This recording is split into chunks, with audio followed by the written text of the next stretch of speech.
Я зажег свой костер.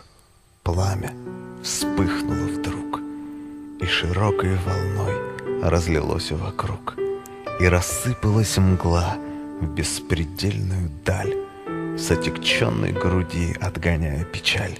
Безнадежная грусть в тихом треске углей у костра моего стала песней моей. И я весело так на костер свой смотрел, вспоминаючи грусть, тихо песню запел. Я опять подо мглой, мой костер догорел, в нем лишь пепел золой от углей уцелел.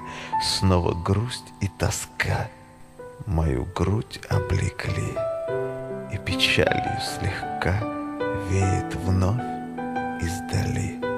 Чую, будет гроза, грудь заныла сильней, и скатилась слеза на остаток углей.